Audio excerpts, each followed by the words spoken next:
Boa noite. Está no ar mais um Estácio Entrevista. No programa de hoje vamos ter a honra de receber Leda Limas, que vai nos contar um pouco mais sobre a sua experiência na área da comunicação. Ela é jornalista e radialista. Atualmente ocupa o cargo de produtora e locutora na CBN Diário, onde está há 6 anos. Produção de pauta, reportagem, atendimento ao ouvinte, locução e apresentação de programa jornalístico.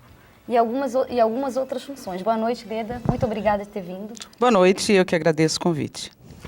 Leda, então você que já tem mais de 33 anos na área da comunicação, por que você escolheu fazer jornalismo? Bom, na verdade, eu não escolhi fazer jornalismo, né? Eu tenho formação como professora, eu dei aula para criancinha, né? No Menino Jesus durante muitos anos. E eu cheguei na televisão, eu cheguei no jornalismo meio que por acaso.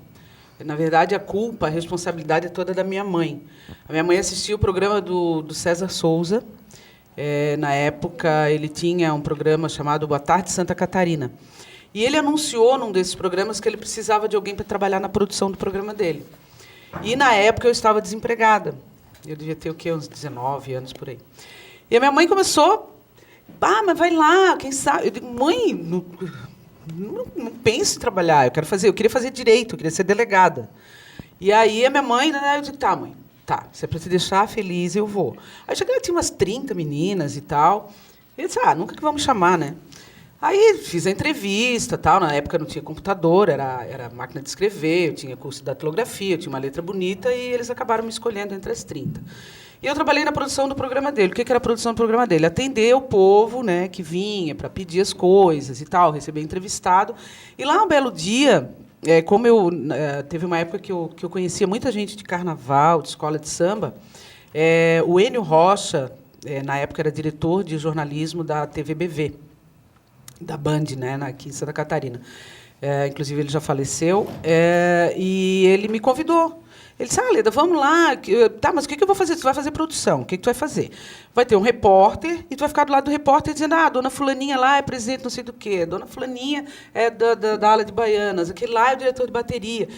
E eu disse, tudo bem, eu vou, não tem problema. Ia rolar um cachezinho e tal. Então, eu fui. E aí, parece que foi na terceira ou na segunda noite, o repórter, na época, eu não lembro mais, eu sei que o repórter... tomou um porre no tal do Lick Gay e chegou lá no alambrado assim, disse, eu não vou poder, não sei o quê. E o Enio Rocha ficou enlouquecido. Ele sentou no meio frio com o microfone na mão, assim, ele só faltou chorar. Eu disse, Enio, calma, a gente faz umas imagens e tal, e leva e tal. E eu falando para ele, né, tentando ajudar. Aí ele olhou para minha cara e disse, me deu o microfone. Aí eu peguei e segurei o microfone, né, achei que ele estava pedindo para eu segurar. Ele assim... Eu disse, tá, o que a gente vai fazer? Ele disse, não, tu vai fazer. Eu disse, Enio, eu nunca fiz televisão, eu não vou fazer, tá louco? Não sei como é que faz isso. Ele olhou bem para minha cara assim, tu vais querer passar o resto da tua vida como produtora do programa César Souza? Não fala isso, uma sagitariana. Eu disse, então tá. E aí eu fiz, deu certo, foi assim que eu comecei em televisão. Tudo por acaso, assim, porque minha mãe insistiu de eu ir trabalhar na produção do programa, e aí depois, por causa do porre de um colega, que eu acabei tomando o lugar dele na época, né? E aí depois ficou uma briguinha, assim, o César Souza e o jornalismo, porque o jornalismo me queria, o César Souza não queria abrir mão, e foi assim que eu comecei. Há 33 anos, direto do túnel do tempo. Leda, quando você começou a faculdade, tinha alguma área específica que já queria trabalhar, já tinha em mente? Não, é que, na verdade, assim, eu fui fazer faculdade depois de velha, né, como diz a minha mãe. Então, eu comecei a faculdade, eu acho que com 40... não lembro agora. Então, foi depois dos 40 anos. E, então, eu já tinha muitos anos de TV e já trabalhava em rádio, né? Então, assim, eu não tinha uma área específica, né? Na verdade, eu vim para a faculdade, não que o diploma fosse... mudar alguma coisa em termos de salário, de função que eu ocupo hoje, não. Mas porque eu cheguei numa fase que eu disse, eu não quero mais esse dia a dia do jornalismo, e vai chegar um momento em que eu vou querer repassar toda essa minha experiência. E eu só vou poder dar aula, que são os meus planos, se eu tiver diploma. Então, foi por isso que eu vim para a faculdade. Entendeu? Então, eu não tinha, assim, essa área ou essa área. Na verdade, eu vim por um outro motivo. Leda, e uma reportagem mais emocionante que tu já produziu? Olha, Infelizmente, eu não tenho isso no meu portfólio, mas a entrevista, eu não digo que foi emocionante, mas foi a mais legal, que eu fiz com o Cláudio Alvim Barbosa, que é o poeta Zininho. Nós marcamos uma entrevista com ele no apartamento dele, ele morava ali no Abraão, que hoje é o condomínio Poeta Zininho, e a gente marcou com ele uma entrevista para Ele pediu assim, lá pelas 8, 9 da noite. Tá, a gente chegou umas 9 da noite. E chegamos lá, ele não estava. Ele tinha um estúdiozinho bem pequenininho dentro do apartamento dele. E assim, deu 9, deu 10, deu 11, deu meia-noite, e os meninos chegavam. Mas eu disse, não, eu não vou sair daqui sem essa entrevista. Aí ele pelas tantas, ele chegou, ele era muito boêmio, né? E a gente fez uma entrevista, assim, acho que, na verdade, um bate-papo, né? De umas 3 horas, regada a cachaça, a música. Valeu ser persistente. Para mim, assim, foi a entrevista mais legal que eu já fiz até hoje. Ela hoje está na minha memória, porque ela não existe mais em lugar nenhum. Nossa. Né? Mas só eu lembro e tenho saudade, assim, dessa entrevista. Foi muito legal. E quais as dificuldades que tu enfrenta nessa profissão? Porque a gente aqui, como estudante, a gente já encontra várias dificuldades. Imagina, para ti que já trabalha há tanto tempo, quais dificuldades, assim?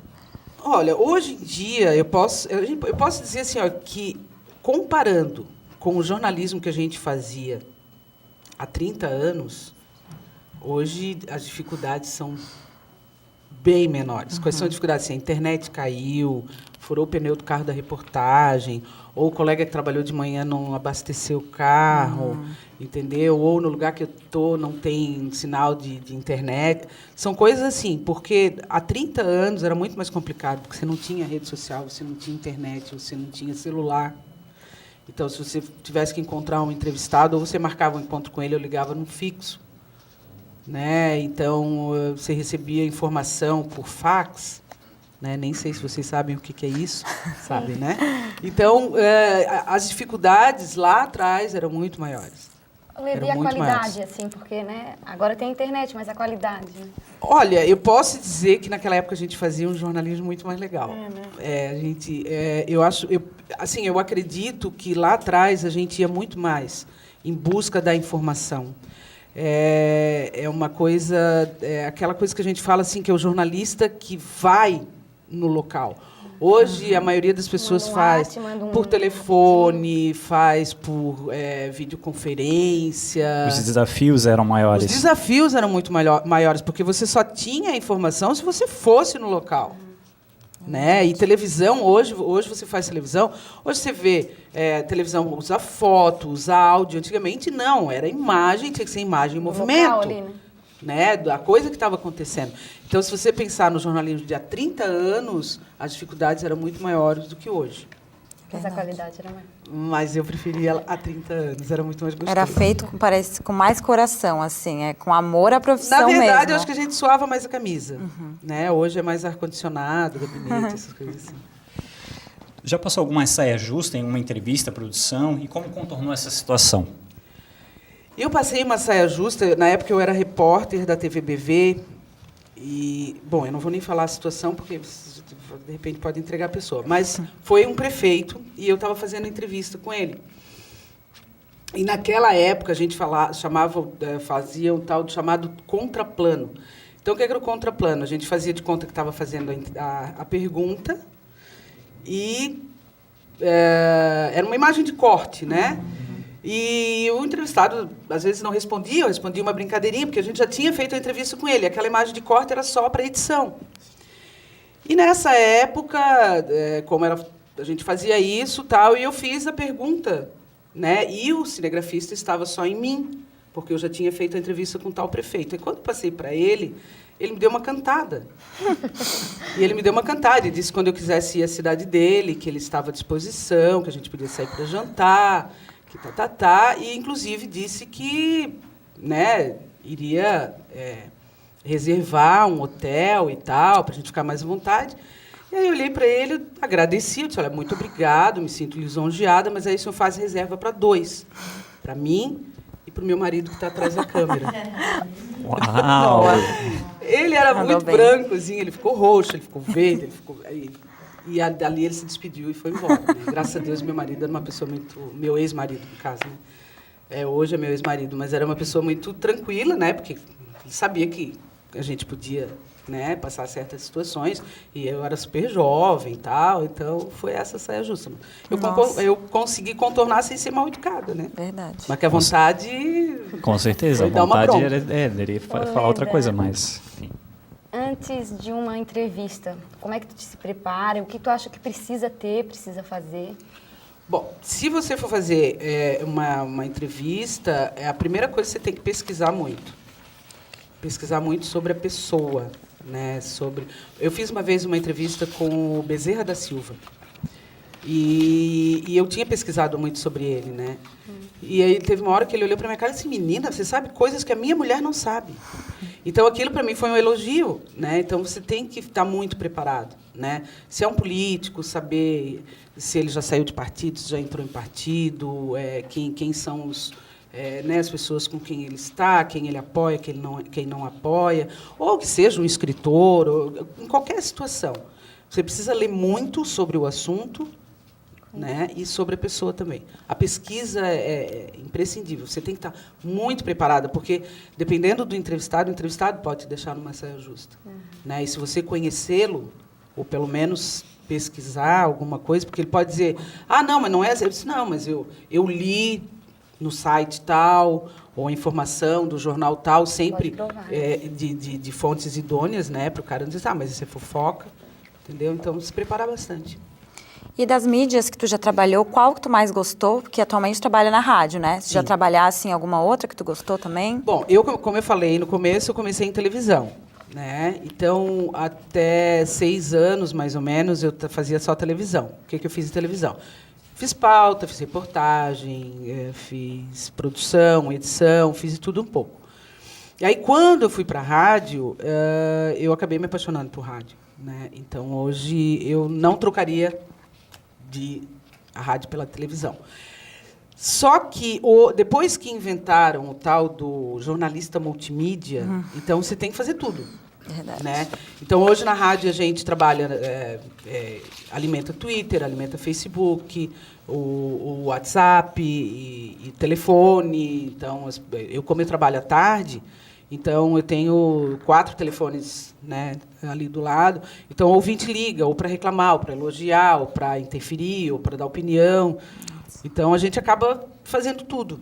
Né? Embora nós tenhamos na Rádio CBN uma equipe que alimenta o site, são três pessoas, 3 meninos que alimentam as redes sociais, mas a gente também precisa fazer isso. Se você está na rua, bate uma foto, sei lá, de um acidente, de um engarrafamento, de alguma coisa inusitada, a gente está sempre ligado. Né?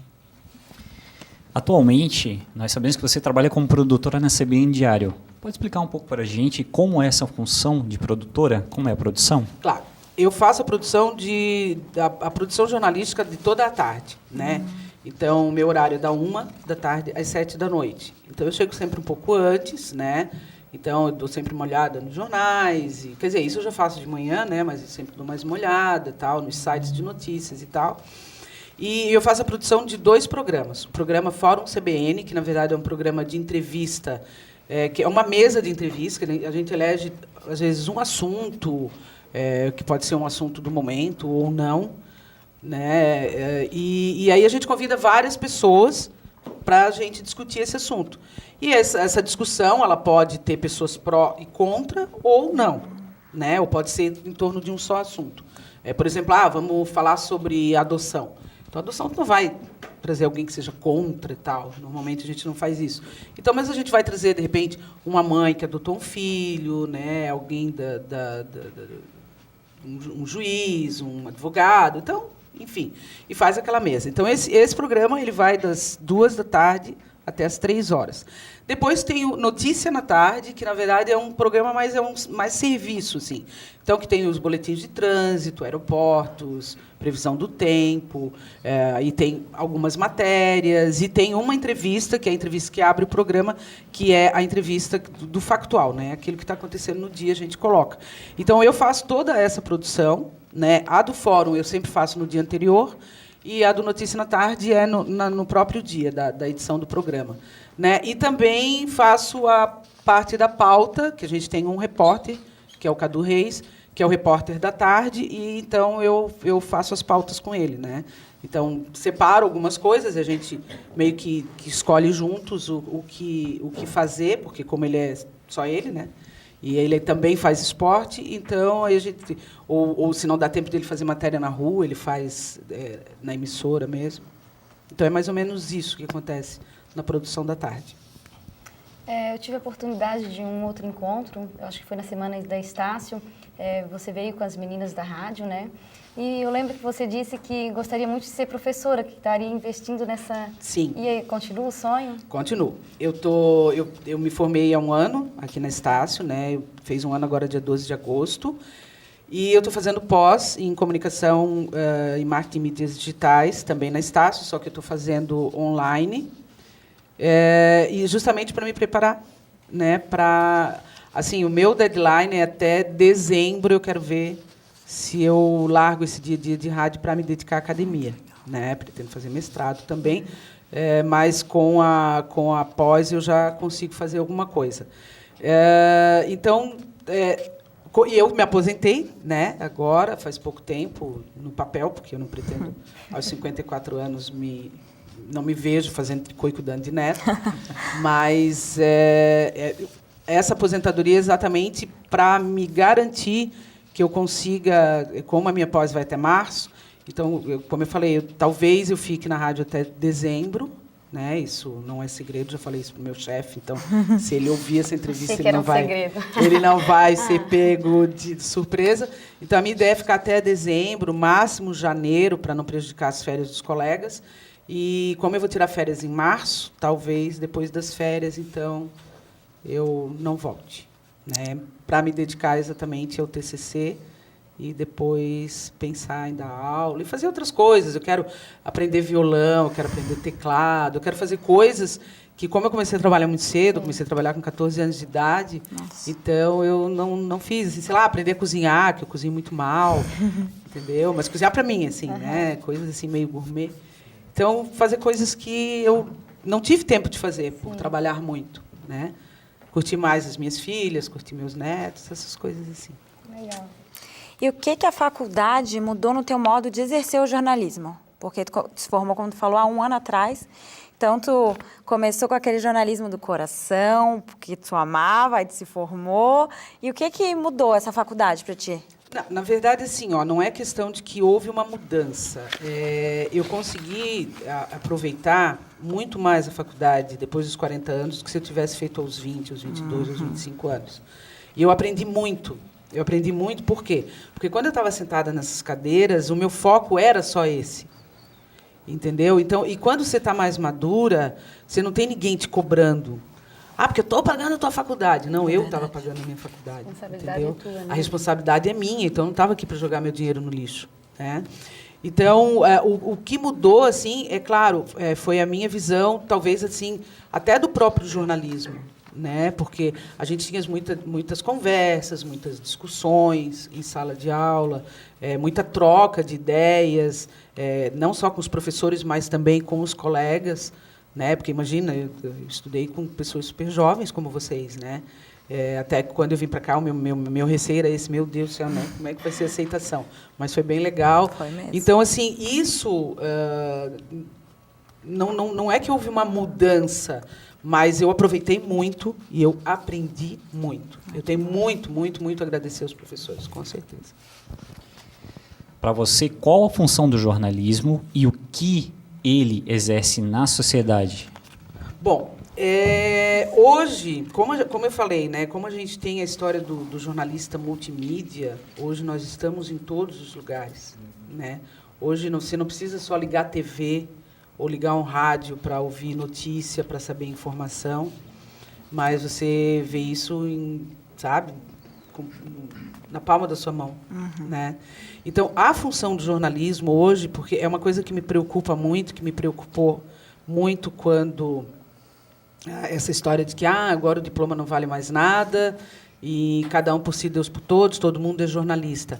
Isso é uma coisa que me preocupa muito, porque a função do jornalismo ela é dar a informação, mas uma informação correta, uma informação idônea, uma informação que ouve os 2 lados, os 3, se for o caso, os 4 lados da informação, né? E hoje em dia a gente tem muita coisa, sabe, muita mentira, né? E você vê que às vezes até assim, fulano de tal morreu, aí você vai ver, não é nada daquilo, entendeu? E isso me preocupa muito, esse tipo de jornalismo que está se fazendo hoje, sem muita responsabilidade ou sem responsabilidade nenhuma. E é isso que eu acho que é a função hoje de nós, jornalistas mais maduros, mais experientes, e também dos professores que estão hoje dando aulas nas faculdades de jornalismo, é preparar esse jovem jornalista para ele enfrentar, né, esse dia a dia, mas com responsabilidade, né? Porque hoje, antigamente era mais, mas hoje nem tanto, mas antigamente assim, as pessoas queriam fazer jornalismo porque era status, né? Jornalista aparecia na televisão, jornalista entrava de graça no cinema, jornalista entrava de graça no show, e não é mais isso. É uma responsabilidade muito grande, porque você está dando a sua cara a tapa. Quantos colegas vocês já viram que morreram, né, assassinados, linchados, por conta, né, de querer fazer um jornalismo sério? Tanto que nós temos o José Hamilton, que ele é jornalista, se não me engano, do Globo Rural, ele fala, tem um jornalista, tem diferença de um jornalista ser conhecido e reconhecido. Exatamente. Leda, a gente queria agradecer a tua participação. A gente sabe que 33 anos, né, de carreira, a gente poderia ficar a noite toda aqui. Muito obrigada. Eu que agradeço, estou sempre à disposição de vocês. É muito bom voltar aqui agora, né, porque eu já estive lá e agora estou, né, aqui. E é muito legal isso, e para mim é um orgulho, para mim toda vez que vocês precisarem, podem me chamar, eu vou estar aqui, com certeza, com a maior alegria, tá bom? Muito obrigada pela presença, viu? Foi um prazer. O Espaço Entrevista fica por aqui e até a próxima semana.